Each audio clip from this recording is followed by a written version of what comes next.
नमस्कार, cook with मेरामध्ये तुमचं स्वागत. आज मी शेअर करणार आहे पारंपरिक पद्धतीची मसाला भाताची रेसिपी.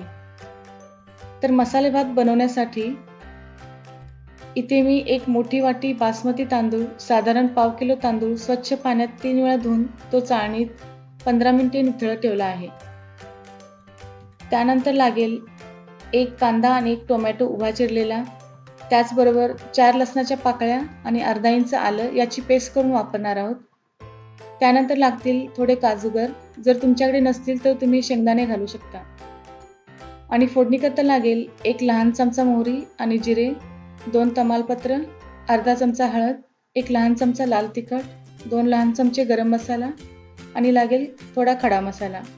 खडा मसाल्यात मी इथे एक तमालपत्र, 3 लवंगा, एक वेलची, 5 काळी मिरी, एक दालचिनी आणि एक चक्री फूल वापरलेले आहे. आणि लागतील थोडे लांबट आकारात चिरलेल्या भाज्या. इथे मी 2 हिरव्या मिरच्या, थोडे मक्याचे दाणे, अर्धी ढोबळी मिरची, एक मध्यम आकाराचा बटाटा, थोडे फ्लावरचे लांबट काप, 5 ते 6 श्रावण घेवड्याच्या शेंगा, एक गाजर, थोडे मटारचे दाणे वापरले आहेत. या ठिकाणी मी सर्व भाज्या लांबट उभ्या आकारात कापल्या आहेत, जेणेकरून सगळ्या भाज्या समान शिजतील आणि दिसायलाही चांगले दिसेल. तर तुम्ही तुमच्या आवडीनुसार भाज्या वापरून त्या तुमच्या आवडीनुसार कट करू शकता.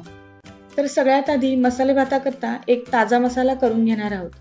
त्यासाठी एक भांडे गरम करायला ठेवावे आणि त्याच्यात सर्व खडे मसाले टाकून नीट भाजून घ्यावे. या ताज्या मसाल्यामुळे मसाले भाताला एक छान चव येते. आता हा खडा मसाला भाजून झालेला आहे, तो एका मिक्सरच्या भांड्यात काढून तो बारीक करून घ्या. आता त्याच भांड्यात एक चमचा तूप टाकून या तुपावर तांदूळ छान सोनेरी रंगावर परतून घ्या. यामुळे मसाले भात चिकट नाही होत आणि चांगला शिजतो देखील. या ठिकाणी तांदळाला छान सोनेरी रंग आलेला दिसत आहे, तो एका प्लेटमध्ये काढून घ्या. आता फोडणीसाठी त्याच भांड्यात थोडे तेल गरम करून घ्या आणि त्याच्यात मोहरी टाकून घ्या. ती एकदा तडतडली की जिरे, तमालपत्र आणि आले लसणाची पेस्ट देखील टाकून घ्या आणि एका पळीने परतून घ्या. आता याच्यात कांदा, हिरवी मिरची टाकून पुन्हा एकदा परतून घ्या आणि या कांद्यात हळद, लाल तिखट, गरम मसाला आणि नुकताच केलेला ताजा मसाला देखील टाकून व्यवस्थित हलवून घ्या.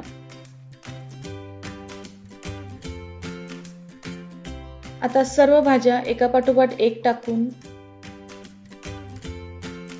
व्यवस्थित हलवून घ्या.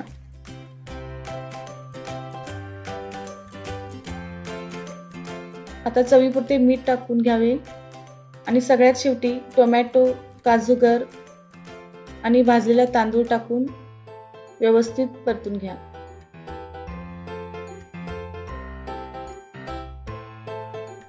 आणि याच्यात 3 वाटी गरम केलेले पाणी ओतून घ्यावे. आता झाकण ठेवून फुल आचेवर मसाले भात शिजून घ्यावा. साधारण 10 मिनिटात या मसाले भातातील पाणी पूर्ण आटून जाईल. 10 मिनिटांनंतर झाकण उघडून पाहावे. आता या मसाले भातात खोवलेले खोबरे आणि कोथिंबीर व्यवस्थित पसरून घ्यावे आणि पुन्हा एकदा झाकण ठेवून 5 मिनिटे शिजून घ्यावे. गॅस मंद आचेवरच असावा.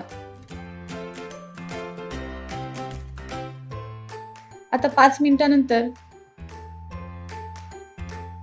भात छान शिजून तयार झालेला आहे. सर्व करताना वरून थोडे तूप टाकून सर्व करा. खाण्यासाठी तयार आहे मसाले भात. तर या मसाले भाताची रेसिपी कशी वाटली हे कमेंटद्वारे नक्की कळवा. अधिक नवीन रेसिपीज करता माझ्या चॅनेलला सबस्क्राईब करा. पुन्हा भेटणार आहोत अशाच एका रेसिपीसोबत.